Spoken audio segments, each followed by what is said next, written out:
J'ai 34 ans et je vis seul dans une maison assez grande. J'étais marié et j'avais des enfants, mais j'ai divorcé l'année précédente. Cette maison est destinée à une famille nombreuse, mais je n'ai jamais eu le temps de déménager, alors je suis resté. Étant la seule personne dans une grande maison, beaucoup de sons résonnent dans la maison vide tout le temps. Le son le plus courant était celui du climatiseur. Il produisait un bruit sourd et creux dans les murs, qui résonnait ensuite dans la maison, semblant beaucoup plus fort qu'il ne l'était en réalité. Ne vous méprenez pas, c'était effrayant au début, mais je m'y suis habitué. Cela s'est produit un jeudi soir, alors que je rentrais d'une longue journée de travail. Je suis monté directement à l'étage et j'ai enlevé mes vêtements de travail pour mettre quelque chose de plus confortable, puis j'ai sauté sur le lit et j'ai allumé la télévision dans ma chambre. Je n'ai pas passé beaucoup de temps en bas parce que je n'en avais pas besoin. J'avais tout dans ma chambre, donc la seule fois où je descendais plus de 2 minutes, c'était pour aller à la cuisine. Je me suis allongé et j'ai reposé mes yeux.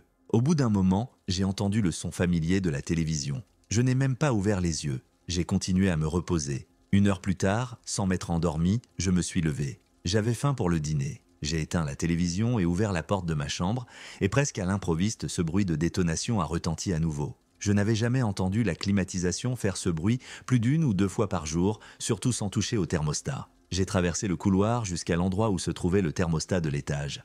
Il était éteint, ce qui signifie qu'il était resté éteint toute la journée. Mais je n'avais pas encore tout à fait peur. Ma première réaction a été d'essayer de comprendre pourquoi le climatiseur fonctionnait alors qu'il était éteint. J'étais juste contrarié que ce désagrément se produise ce soir. Je suis descendu dans la cuisine. La seule chose qui restait dans mon réfrigérateur était un reste de pizza datant d'il y a quelques jours, alors j'ai allumé le four et je l'ai fait chauffer. Je suis resté dans la cuisine avec mon téléphone pendant que j'attendais à nouveau. Cette fois-ci, le bruit était beaucoup plus fort et j'avais l'impression qu'il faisait trembler la maison. C'est à ce moment-là que j'ai commencé à avoir peur. Je ne m'étais pas encore convaincu que ce n'était pas simplement la climatisation qui faisait des siennes, mais d'autres possibilités commençaient à s'insinuer dans mon esprit. Une fois la pizza terminée, j'ai mangé rapidement, puis j'ai pensé qu'il valait mieux aller au sous-sol pour vérifier l'unité de climatisation. Je ne voulais pas être effrayé toute la nuit. Je voulais juste savoir ce que c'était et en finir. J'ai ouvert la porte du sous-sol et j'ai allumé la lumière. Cette cave n'avait rien de spécial. Elle n'était pas finie et contenait juste quelques vieux meubles ainsi que des boîtes contenant des décorations saisonnières. J'ai descendu les marches jusqu'en bas puis je me suis dirigé vers l'unité de climatisation. Je ne savais pas trop quoi chercher, alors j'ai regardé autour de moi pour voir s'il y avait quelque chose qui n'allait pas. Je n'ai rien trouvé, mais j'ai remarqué que l'unité était complètement éteinte. Rien ne fonctionnait. Il devait s'agir d'autre chose, ce qui ne m'apportait pas la tranquillité d'esprit que je recherchais. J'ai commencé à marcher vers les escaliers, prévoyant de vérifier d'autres pièces au premier étage. Mais juste au moment où j'ai commencé à marcher, j'ai vu une silhouette juste sous les marches. L'éclairage était faible, mais ses yeux indiquaient sa position. La personne était accroupie derrière des cartons sous les escaliers. Je savais qu'il m'avait vu le regarder car nous étions en train d'établir un contact visuel et j'avais complètement arrêté de marcher. Avec le recul, je regrette de ne pas avoir fait semblant de ne pas remarquer et d'avoir continué à marcher, mais sur le moment, je n'ai pas pu empêcher ma réaction. Une fois que je me suis ressaisi, j'ai monté les marches en courant et j'ai claqué la porte derrière moi en la fermant à clé et en posant une chaise de cuisine contre elle. Je ne les ai pas entendus me suivre, j'en ai conclu qu'ils n'étaient pas là pour se battre. J'ai appelé la police tout en restant près de la porte du sous-sol, au cas où ils essaieraient de s'enfuir. J'avais peur, mais je ne voulais pas non plus qu'ils s'enfuient. Je suis resté en ligne jusqu'à ce que la dame dise que les officiers étaient à 3 minutes. Puis j'ai entendu à nouveau. La personne en bas frappait quelque chose encore et encore, des coups violents frappant quelque chose de solide. On aurait dit le sol en béton ou le mur. D'après la résonance des coups, cela semblait trop lourd pour ne pas détruire le mur, alors j'ai supposé qu'il s'agissait du sol. Je n'avais aucune idée de la raison. Après une vingtaine de coups, le silence s'est fait. Quelques instants plus tard, des officiers se sont présentés à la porte. Ils ont rapidement capturé l'homme qui se trouvait en bas, et il avait étonnamment l'air d'un homme tout à fait normal, portant des vêtements normaux et bien entretenus. Il n'avait pas vraiment l'air d'être quelqu'un qui s'introduirait par effraction dans une maison. Les agents ont également apporté 2 outils, un gros pied de biche et un gros marteau. Après avoir retenu l'homme et l'avoir fait monter dans la voiture, l'un d'eux m'a emmené au sous-sol pour me montrer ce qui se passait. Dans le coin le plus éloigné, à l'opposé de l'unité de climatisation, il y avait des gravats et des morceaux de contreplaqué sur le sol. Je ne sais pas comment j'ai pu ne pas le remarquer. Sur le mur, par contre, il y avait d'énormes empreintes de métal. C'était presque méconnaissable, mais il s'agissait d'un vieux coffre-fort encastré dans le mur. Les dégâts causés au coffre-fort mural étaient insensés, et j'étais choqué qu'il n'ait pas cédé. C'est amusant parce qu'il n'y avait rien dedans. Je me souviens que le vendeur l'avait mentionné et m'avait donné un code lorsque nous avons emménagé, mais je n'ai jamais pris la peine d'y cacher quoi que ce soit. Le policier à qui je parlais m'a dit qu'il avait déjà vu cela dans beaucoup de grandes maisons de la région, car beaucoup de cambrioleurs vont directement au coffre-fort et ne pillent souvent rien d'autre dans la maison. Ce qui m'a le plus effrayé, c'est le fait que l'homme avait l'air si normal. Savoir que n'importe qui peut faire ce genre de choses n'est pas très rassurant. J'ai fini par réparer le mur et par recouvrir le coffre-fort. J'ai également l'intention de déménager bientôt et de prendre une maison plus petite dans laquelle il me sera plus facile de rester vigilant, car cette situation aurait pu être bien pire qu'elle ne l'a été et je ne veux prendre aucun risque la prochaine fois.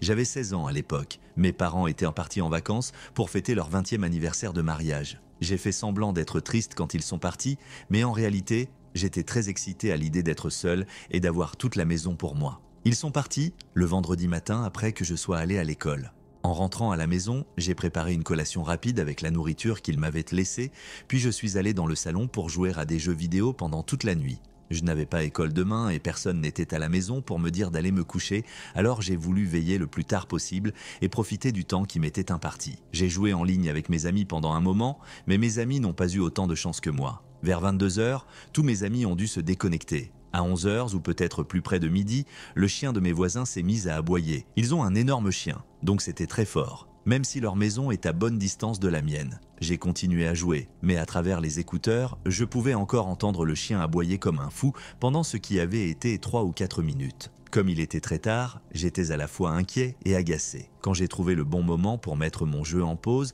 je me suis levé très vite et j'ai regardé dehors. Je me suis levé très vite et j'ai regardé leur maison par la fenêtre latérale. Aucune lumière n'était allumée, mais leur chien aboyait toujours. J'étais presque sûr qu'il aboyait aussi de l'intérieur de la maison. Puis j'ai vu un homme traverser leur jardin et monter sur le trottoir. Il faisait sombre, j'avais du mal à voir et je ne voyais pas d'où il venait. Sachant que le chien aboyait probablement après le type qui se trouvait près de leur maison et le voyant s'éloigner, j'ai repris mon jeu. J'ai joué pendant une quinzaine de minutes avant que quelqu'un ne frappe à ma porte. Cela m'a fait sursauter, mais j'étais en plein match et je ne pouvais pas me lever comme ça. J'ai continué à jouer et j'ai entendu les coups se poursuivre. À la fin du match, j'ai enlevé mes écouteurs et j'ai de nouveau entendu les coups, mais je me suis rendu compte qu'ils venaient de la porte arrière et non de la porte d'entrée. Je me suis alors souvenu de l'heure tardive et je suis devenu très confus, mais aussi un peu agité. Qu'est-ce qu'ils pouvaient bien me vouloir à ce point pour frapper continuellement à la porte à minuit? Je me suis levé, mais j'ai décidé que je ne voulais pas qu'ils me voient. Et j'ai pensé que s'ils se rendaient compte qu'il n'y avait personne à la maison, ils partiraient et reviendraient une autre fois. Et s'ils restaient, je saurais que quelque chose ne va pas. Tous les stores étaient d'eau fermée, je n'avais donc pas à m'inquiéter de cela. Je me suis rassis et j'ai continué à jouer. Il n'y a pas eu d'autres coups pendant un certain temps, j'ai joué jusqu'à près de 2 heures du matin. J'étais vraiment fatigué et mes yeux étaient fatigués d'avoir regardé la télévision si longtemps. J'ai enlevé mes écouteurs et j'ai éteint la télévision, puis je suis monté me coucher. Je suis resté au lit pendant quelques minutes, peut-être pas très longtemps, lorsque j'ai entendu quelque chose à l'extérieur, un véhicule qui remontait notre allée en gravier et s'arrêtait juste devant le garage. Je suis resté au lit, écoutant attentivement. Quelqu'un est sorti de la voiture et a fermé sa porte, puis a fait le tour de la maison. J'ai perdu la trace des pas une fois qu'ils se sont dirigés vers l'arrière-cour. Un frisson m'a parcouru. Je me suis levé et j'ai descendu les escaliers lentement, en essayant toujours de ne pas faire savoir à qui que ce soit que j'étais à la maison. Mais à mi-chemin, j'ai entendu quelqu'un près de la porte de derrière. On aurait dit qu'il jouait avec la serrure. Je suis remonté en courant et j'ai appelé la police. J'ai essayé de ne pas paraître paniqué, probablement parce que j'étais une stupide adolescente de 16 ans et que je voulais être cool, mais ils ont envoyé des officiers chez moi et m'ont dit d'attendre 10 minutes jusqu'à ce qu'ils arrivent. J'ai dit d'accord et j'ai raccroché le téléphone, puis j'ai fermé la porte de ma chambre et j'ai attendu. 1 minute plus tard, j'ai entendu quelques bruits provenant de la porte arrière. Puis elle s'est ouverte, j'ai entendu quelqu'un entrer puis aller dans le salon. On aurait dit qu'ils prenaient des choses et les mettaient dans une boîte. Ils ont traversé rapidement toutes les pièces du rez-de-chaussée, mais après avoir traversé la cuisine, ils sont partis. En retournant à l'extérieur, j'ai entendu la porte de leur voiture s'ouvrir et se fermer. J'ai été soulagé pendant un instant avant d'entendre des pas s'approcher à nouveau de la maison, revenir à l'intérieur et entrer dans la dernière pièce du rez-de-chaussée. Je suppose qu'ils ont déposé la boîte et qu'ils sont revenus en chercher d'autres. À ce stade, je regrettais de ne pas m'être montré, car la personne en bas semblait vraiment penser qu'il n'y avait personne à la maison. Il faisait beaucoup de bruit et était suffisamment sûr de lui pour venir chercher quelques secondes. J'étais toujours assise dans ma chambre, écoutant l'horrible événement qui se déroulait sous mes pieds lorsque des pas ont commencé à monter les escaliers. Ils se sont dirigés directement vers la chambre de mes parents, qui était juste à côté de la mienne. Ils y sont restés un moment, puis ils sont sortis et se sont approchés de ma porte. La poignée a tremblé, puis les pas ont immédiatement redescendu les escaliers et sont sortis de la maison. La voiture s'est arrêtée et a disparu en quelques secondes. Mon cœur battait rapidement et j'essayais de contrôler ma respiration. Je pensais que j'étais à quelques secondes de devoir me battre pour ma vie. Lorsque la police est enfin arrivée, je leur ai tout raconté. Ils ont aussi appelé mes parents. Après avoir fait le tour des lieux, ils ont fini d'obtenir des informations de ma part. Les officiers étaient persuadés que la personne ne reviendrait pas, maintenant qu'elle savait que j'étais à l'intérieur de la maison. En plus de tout cela, on m'a volé ma console ainsi qu'un tas d'autres objets de valeur. Non seulement j'ai été horrifié toute la semaine, mais je n'avais rien à faire jusqu'à ce que mes parents rentrent à la maison. Je suis heureux que celui qui était derrière cette porte se soit enfui et n'ait pas essayé d'entrer par effraction, car s'il m'avait vu, je ne sais pas ce qui se serait passé.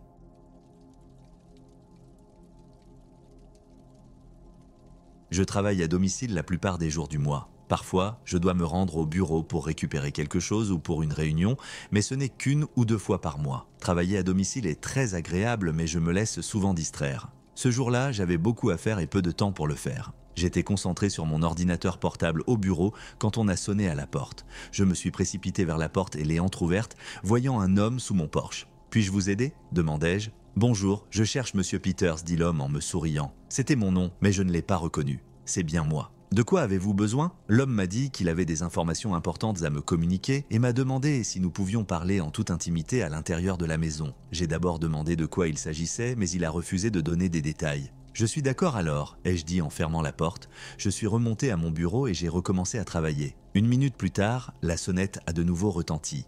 Je savais qu'il devait s'agir du même homme, ce qui commençait à me frustrer. J'ai couru jusqu'à la porte et je l'ai ouverte, prête à dire à l'homme de partir, mais il était déjà parti. Il n'y avait personne à la porte et aucune voiture ou quoi que ce soit à l'extérieur de la maison.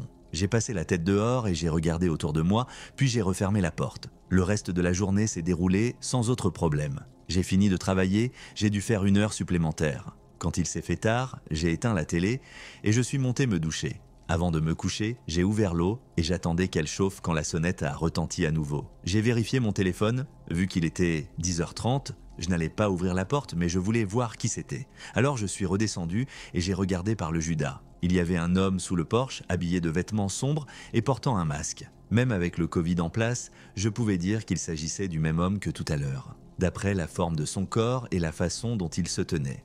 Tout mon corps s'est figé et je l'ai regardé à travers le Judas.